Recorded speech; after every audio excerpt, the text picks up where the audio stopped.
Hey guys, and welcome back to my YouTube channel. So today we're talking about the life and death of Aerea Targaryen, and I know what you're thinking. I know firsthand what you're thinking. You've seen this video before on my channel, haven't you? And actually you have. That's not a weird fever dream or schizophrenic episode you've been, immersed in.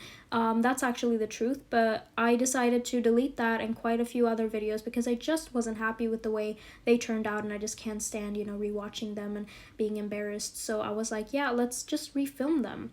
Let's give some content, with a bit of spice. So that's what we're gonna do here, and without further ado, let's begin. Don't forget to like, subscribe, put on post notifications, and all of that jazz. So let's talk about her early life. She was the daughter of siblings Rhaena and Aegon Targaryen, and she had a twin named Rhaella, but both of them were sent away when they were very young because of all of the messy stuff going on with Maegor and the war.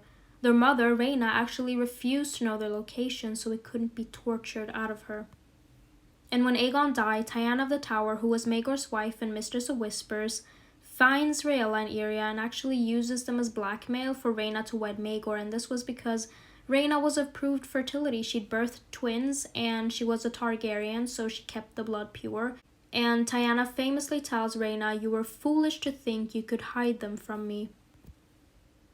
And Aerea was thus named Maegor's heir since he didn't have any, and Rhaella was sent to Oldtown to become a septa, which was what many influential families did when they had spares that were too close to power or whatever. They were like, off you go, child. Join the faith. And when Rhaena learned that Jaehaerys, her younger brother, was gathering his forces to oppose Maegor, she mounted her dragon Dreamfire, stole the ancestral Targaryen sword Blackfire, and took Aerea and flew to join him. So what happened after Maegor's death and Jaehaerys' ascension? Well, Rhaella remained at Starry Sept as a novice, and Aerea remained in the Red Keep as a cupbearer and companion to her aunt, the Princess Alysanne, who you'll come to know as the Good Queen. It was believed that Aerea and Rhaella switched places of sorts. So, Aerea became Rhaella and vice versa. And we have a quote here that explains it. Yet a curious thing befell Queen Rhaena's girls after the king's coronation. It was observed. The twins had ever been mirror images of each other in appearance, but not in temperament, whereas Rhaella was said to be a bold and willful child and a terror to the septas who'd been given charge of her. Aerea had been known as a shy, timid creature, much given to tears and fears. She's frightened of horses and dogs and boys with loud voices and men with beards and dancing, and she is terrified of dragons, Grand Maester Bennifer wrote when Aerea first came to court. That was before Maegor's fall and Jaehaerys' coronation, however. Afterward, the girl who remained at Oldtown devoted herself to prayer and study and never again required chastisement, whereas the girl who returned to King's Landing proved to be lively, quick-witted, and adventurous, and was soon spending half her days in the kennels, in the stables, and the dragon yards. Though nothing was ever proved, it was widely believed that someone, Queen Rhaena herself mayhaps, or her mother, Queen Alyssa, had used the occasion of the king's coronation to switch the twins. After being thrown out of Fair Isle, Rhaena traveled, but everywhere she went people wanted something from her, it be her hand in marriage or a dragon egg. And she got tired of it really quickly, so she asked her brother for leave to go to Dragonstone and to take Aerea with her, and so they went. Aerea wasn't pleased, and her relationship with her mother was strained at best. She had no memories of Rhaena, and Rhaena didn't know her daughter, though she warmed to Alyssa Farman, her mother's rumored lover. So Aerea had loved the excitement of the Red Keep, with all sorts of people coming and going and telling exciting, exotic tales. She'd loved the attention lavished on her. It had all been taken from her when her mother had taken her to Dragonstone, against her will. There were no girls of her own age at Dragonstone, and she wasn't allowed to mingle with the daughters of the fisherfolk in the village beneath the walls because of classism, I suppose. And though Dragonstone didn't lack for one thing, and that was dragons, and Rhaena made sure her daughter acquainted herself with them. Aerea was crushed when Alyssa Farman decided to leave and begged her to take her with her. Aerea had been the heir to the throne as long as she could remember, except for those 3 days that, Alysanne's son Aegon had lived, and she was definitely not pleased to find herself replaced by the newborn Daenerys, who also would come to die. And far from being a joy to her mother, Aerea became a terror to behold. She defied her septa, mother, and maesters alike. She abused her servants. She absented herself from prayers, lessons, and meals without leave, and gave cruel nicknames to the people of the court, which I suppose is her way of acting out. And her feelings for her mother only hardened and grew colder. And when Queen Alysanne came to visit, she actually begged her aunt to bring her back to King's Landing. But Rhaena refused. She told her sister, "You have everything, and I have nothing, and now you would take my daughter too. Well, you shall not have her. You have my throne. Content yourself with that." And honestly, stone cold. If I was Alysanne, I would have cried.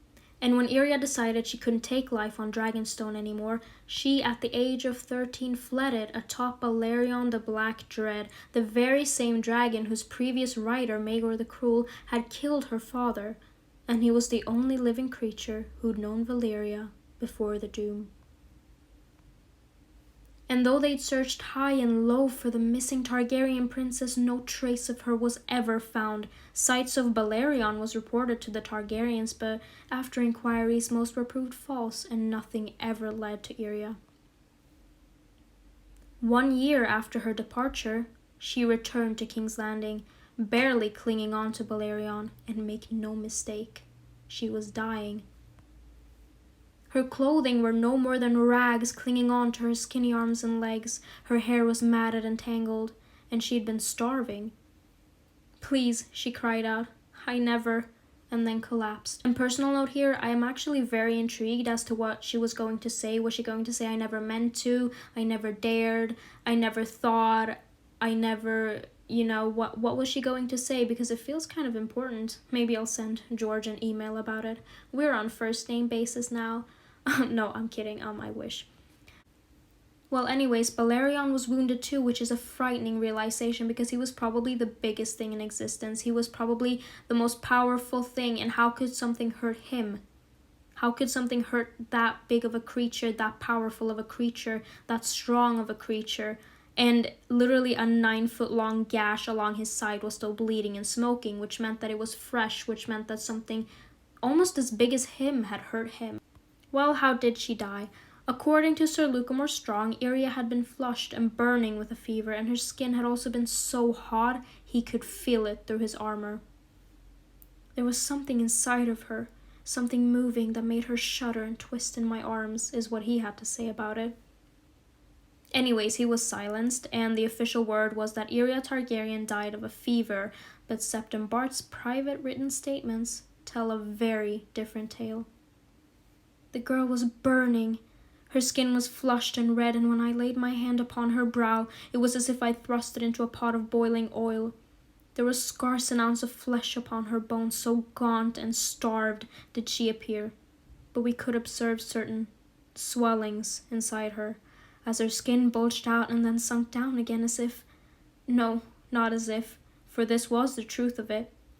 There were things inside of her. And here we have How Did She Die Part 2. Bart goes on to say that the things inside of Aerea gave her such a pain that not even milk of the poppy could sway it, which is terrifying honestly, because imagine being in such pain that basically pure heroin, diluted with milk or something, couldn't sway your pain, couldn't even bring you some sort of relief. I mean, that's terrifying. They told King Jaehaerys that Aerea never spoke, but that was a lie. Septon Bart recorded that he prayed he'd forget the things that Aerea whispered through her cracked and bleeding lips. How often she begged for her death. And honestly, I would too, if there was some sort of parasitic creature crawling inside of me and stuff. I would be like, haha, put me out of my misery, please.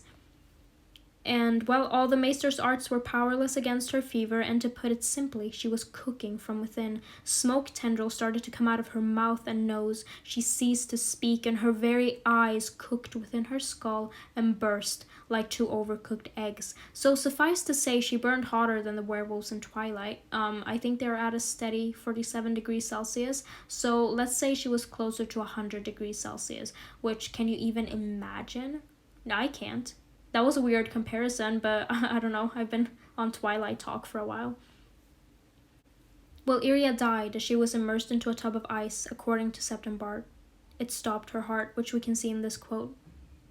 I thought that was the most hideous thing that I should ever see, but was quickly disabused of the notion, for a worse horror was awaiting me. That came when Bennifer and I lowered the poor child into a tub and covered her with ice. The shock of the immersion stopped her heart at once, I tell myself. If so, that was a mercy. For that was when the things inside of her came out. The things, Mother have mercy, I do not know how to speak of them. They were worms with faces, snakes with hands, twisting, slimy, unspeakable things that seemed to writhe and pulse and squirm as they came bursting from her flesh. Thank you guys, I deserve an Oscar nomination for that. No, I'm kidding. Well, where did she come from? Where did she go? Where did she come from, Cotton Eye Joe? I'm kidding. No. Aerea was thought to have gone many places. Fair Isle, King's Landing, and Old Town. For surely that's where she would have wished to go. Though she wasn't found and no trace of her was ever recorded, not even in the free cities. And everyone was asking the wrong questions. It's one thing to ride a dragon, but it's another to control and bond with it. Not even the Valyrians had managed that successfully. We've been asking, where did Aerea take Balerion? We should have been asking, where did Balerion take Aerea? Aerea might have intended to go to the places I listed before, but Balerion may have had other ideas, and she was a 13-year-old girl. She can't control the oldest creature in basically existence. Of course he's gonna be like, no.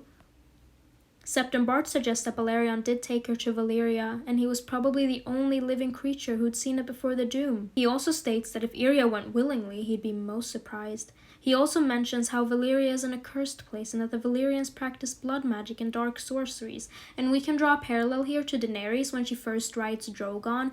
Drogon takes her to some random place in the Grass Sea, I think. And she doesn't want to be there. She wants to go back to Meereen, but Drogon's like, no, how about no? So we can see here that, you know, dragons don't just blindly listen to you when you say, please take me back. And now we come to what were those things inside of her? Well, one of the most likely and widely accepted theories is that there was a sort of hatching process where Aerea was an incubator of sorts for fireworms, and we can see similarities with Bart's description and a chapter of Arya's in A Feast for Crows. Fireworms. Some say they are akin to dragons, for worms breathe fire too. Instead of soaring through the sky, they bore through stone and soil, and if the old tales can be believed, there were worms amongst the 14 flames even before the dragons came. The young ones are no larger than that skinny arm of yours, but they can grow to monstrous size, and they have no love for men. And here we have my personal reflections too. So one of my own theories is that since we were told of parasites in the sweet waters in Sothorios in Fire and Blood by one of the High Towers who'd followed Alyssa Farman into her little suicide mission, and that if you drank the water, they'd hatch inside of you, and you'd die in the end. I think something similar may have happened to Aerea. I believe that, you know, in her desperation, she was hungry, she was starving, she ate or drank something in like radioactive Chernobyl Valyria, and it contained fireworm eggs, and they made a home of her body. And I also think that her being Targaryen had some sort of added effect to this, because, I mean, I don't know if they burn hotter than regular men or whatever, but since she was a Targaryen, she was of Valyrian blood, and she was something new there, since she wasn't, you know, all radioactive and Chernobyl-esque. And basically, they were like, yes, perfect incubator, and then they made her into that. And I think they even tried with Balerion because he had a big-ass gash, you know? And to conclude, I agree with what Septon Bart said. Some doors are definitely meant to be left unopened, and Aerea Targaryen walked through one of those doors, and she didn't come back out. And there's also a Reddit thread about Aerea Targaryens and the speculations of her and what was inside of her and stuff. It was very helpful towards the slide, and I'll link it in the description. But also, guys, I made this presentation in 2018, so I don't know if that thread is still open, but I'll try to find the link and link it in the description below. And here we have my references that I used because I used to have my life together, basically. And I was like, if they want to check it out, they can. I don't do that anymore. I think I just let you guys take my word for it. Anyways, I hope you enjoyed the video. Don't forget to hit that like button, subscribe, put on post notifications, and drop a comment down below. If you don't, you're gonna drink some parasitic water. I don't make the rules. I'm kidding, but you know. Anyways, thank you guys for watching, and I hope you have a nice day. And I hope you had a nice Easter or Passover or whatever if you celebrate that kind of stuff. And love you. Bye.